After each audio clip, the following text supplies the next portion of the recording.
right, here we go. 5, 4, 3, 2, 1. What's up, everybody? This is Jordan Rielley, aka Jordan Rielley, the Hollywood movie star, aka Jordan Fox. And also, I play the character of Captain Fluid for the musical album and production, The Marine Kingdom, Adventures of Captain Fluid. So, check out my song, Ricky Ricardo, by Captain Fluid. It's streaming everywhere. I'm located in Hollywood, California, Los Angeles. I'm an actor, director, screenwriter, TV host, singer, model, and dancer. Just as a disclaimer, I am currently injured. My face was fractured, maxillary bone was fractured while trying to defend 3 women from a young African-American man trying to physically attack them in West Hollywood. One of the women, who happens to be Anna Mac, threw her phone and it hit me. So, bone shattered. Which, if you go to my Instagram, Jordan Rielley the movie star, you can see more about that and what happened. So normally I have a band-aid and a mask over me because I didn't want nobody to see me. But I showered and I'm going to wash the wound and I'm just letting it air out. So I'm letting it air out while we're doing this video. Second disclaimer is I'm not really that big religious. I'm not in anyone's religious box or any other box, you know. So, but I may touch on certain things faith-based. Yeah. What are we drinking? Let's get into the video. We are drinking some Throat Coat organic tea because I kind of like was sitting in the car and I don't know, all of a sudden I felt like I was getting a sore throat. So I said, let me make me some tea. This is actually the first sip.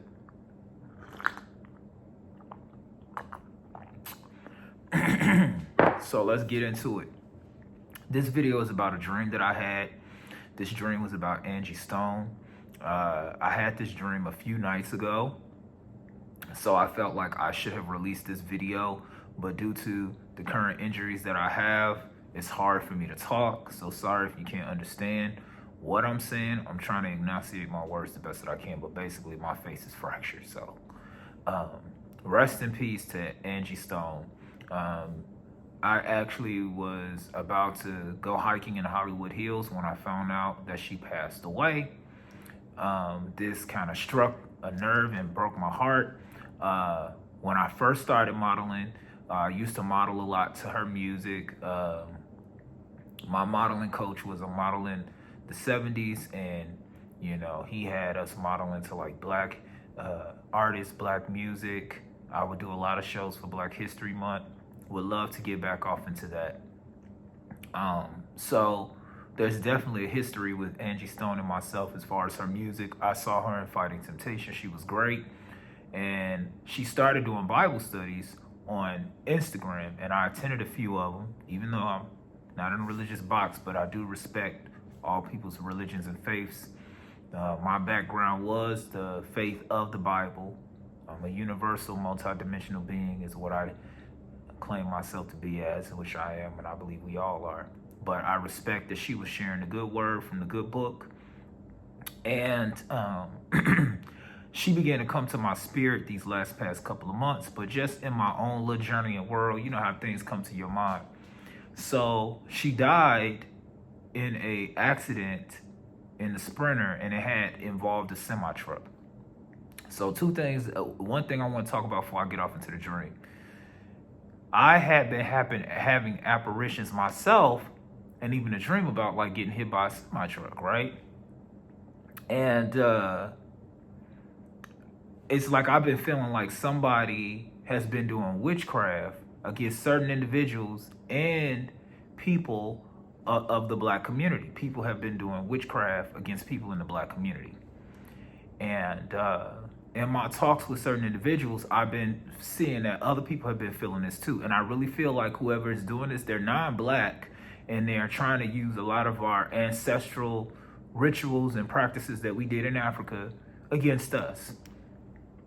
So mind you, I had a dream about the semi-truck. Then I had a dream that I ran out of gas. Well, I ran out of gas the next couple of days, and this was like November, December. But my car coasted to the gas station in real life. But in the dream, I ran out of gas and I had to walk to the gas station. And it was dark. So let's speed up ahead. So Angie Stone passes away in the beginning of March. We just left Black History Month. She passes away. I have this dream. In this dream, from what I can remember, Angie Stone is standing in front of me. Her skin looks beautiful. She looks gorgeous. Her skin, she looked like she had on makeup, but she didn't have on like the green eyelash, none of that. It was just like all natural. Her skin was like dewy. Her hair was like up in a ponytail, but like an afro puff, gigantic afro puff. And she had on she was dressed like a princess. And it was all of these guys on the side, and they was like, she was kind of like tearing up and crying. And she was about to do this gigantic production. She was getting ready to do like this big Afrocentric black modeling show. And she was tearing up, and I'm looking at her, and I'm like, I'm kind of crying. And I'm like, and she kind of like fades away. She kind of like walks away. She turns, and she kind of like walks away, model walks away. Then I'm catapulted to this black and white house. This is a modern built house. And this house is built in a way where it looks like it was built in between 2015 and 2020, maybe recently, because it looked like a modern day block mansion of a house. So I'm in the back of it, and it was white with black streamings on it, and it looked nice from what I could see. But the point of it was, there was in the grass, there was this circle of concrete where it could be like lifted up really, really big. Like maybe it was like 7 feet in circumference. And in my spirit, I could discern that was a body deep down in there, like a dead person. I saw my older sister walk up, and then I saw other people. And it just felt like, I don't know if it was an accident and this person fell into this hole, or the people who had the house buried this person in the backyard. Whatever the case it was just like this person was there, and it was like, even though they were down there for a long time and they were dead, their spirit had a strong desire to be pulled up out of this area. So, I don't know what's going on, but I know that I felt that for a reason. So I'm doing this video. Normally I do it up and down, but I'm going to share this on YouTube because I think that this video will get more reach on the YouTube than it probably will on my Facebook and Instagram, because anybody can see anything on YouTube because it's not based upon who you follow. Okay. But Instagram, Facebook, and all that other stuff, they can shadow ban you. Your friends could be reporting you, and you don't even know. They don't want to like, they don't want to share, they don't want to do things that they should do being a friend. And to be fair, sometimes people just don't agree with the content. It's not their cup of tea. So we understand that, but a lot of times that's not the case. They'll share and post something ratchet, or a man punching a woman in the face, something real disrespectful, out of order. But when it comes to the wholesome stuff, a lot of times birds of a feather flock together. The eagles tend to fly alone anyway. So I really did not meditate and pray deeply about this dream. That's something that I normally will do, but I didn't. I just felt the spirit really leading me to do this video and get it out there and release it. So if anybody bears witness with this dream, and I'm talking about you have a strong connection to God, the universe. If this is confirmation in some type of way, I don't know. Now, I do know that she had talked about going after her royalties.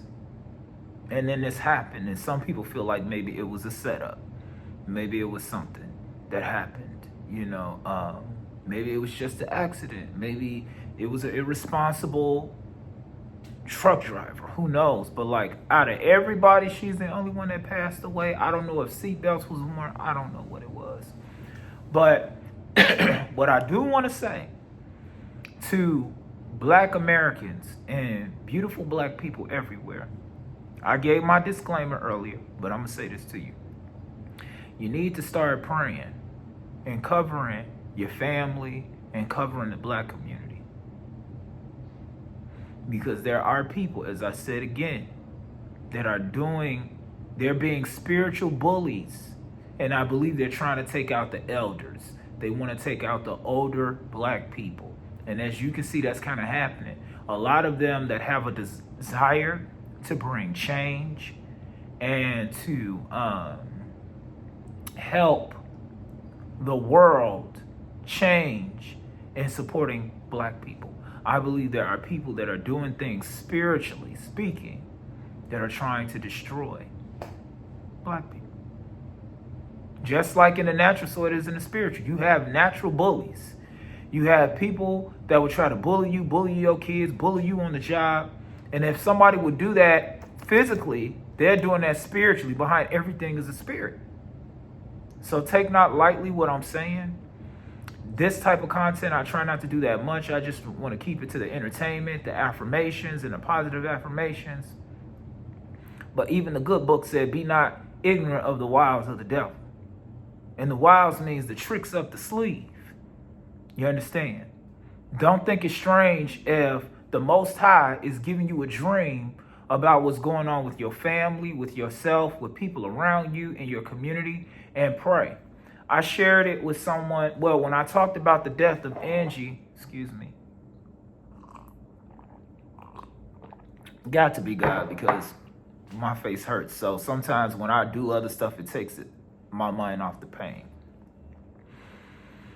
And they said that they felt convicted and they heard the word, the wall. And they were talking about the prayer wall. A lot of you are called to a religious posture, as the Bible would say, to be intercessors, to stand on the wall and to pray for Israel, to pray for black people, to pray for the black Hebrews. You are called to stand and to declare and decree. To intercede means God, them, and this is you. And you talking to God on behalf of the people. And God talking to you on behalf of the people. And you going back and giving that message. But a lot of you guys get caught up in judgment. A lot of you guys get caught up in your own idiosyncrasies, insecurities, and shortcomings that you demote yourself from being that spiritual leader that the Creator has put you in position to be. Every family has their priest. Every family has that spiritual person, that spiritual warrior. And the family is supposed to come around that person and support that person physically and spiritually and emotionally as best as they can, and take heed to the messages. And some of you guys have dreams, you have visions, and you ignore what you see. You ignore, and some of you guys use religion as a way to hide your jealousy. You get jealous of a celebrity, and then you want to create these false conspiracy videos, and then you mixing it with witchcraft and your own vengeance. It's all energy. And you're spewing negativity out there on your own community. A lot of you guys, y'all practice witchcraft and all type of stuff, and you're black. And you're doing it against your baby daddy and his mama and the sister and her kids. But the KKK, they'll call you out your name. You will deal with some white supremacists, and you will not stand up to these spiritual bullies in this realm. But you are being used to fight against your own people. And that's why a lot of you guys get dismantled. You hit a rock in the spirit realm because it all belongs to God. The earth is the Lord's and the fullness thereof. So whether you're using your power for good or bad, it all goes to him. And eventually you got to come subject for what you have sowed. You should surely reap. I'm not going to use the word karma because that's not really my lingo. You understand? But we have to be so ever prayerful how we treat people, not just in this realm, but spiritually, and how you speak of your ancestors. So stand up and be who you're supposed to be called in your community. And some of you all have stepped down because it's your season to step down. You did what you were supposed to do. You had your visions, you had your dreams, you said your poetry, your raps, your rhymes, your songs. You preached, you teached, whatever you was calling yourself, shaman, preacher, pastor, priest, whatever. And some people are trying to hold you hostage to a role or to a staff or to a scepter or to a prayer chair when the universe has elevated you on to a whole nother dimension. And the reason why people do that is because they were the Nicodemuses. They enjoyed what you gave in secret, but they just wanted to be neutral openly. And sometimes it's necessary because of the politics, but other times it's not. They got to step up to the plate. You know what I'm saying? Grandmas and grandfathers pass away. And the next set has to arise and be the elders. And we had a season, I think these past 10, 15 years, where a lot of young people were stepping up and being the elders. And the reason why is not all the time, was because a lot of the elders didn't want to pass the baton. A lot of elders didn't want to be elders. Y'all still wanted to be freaks in the sheets. You understand what I'm saying? So do not watch this video and just take it lightly. All right, that's all I got to say. God bless.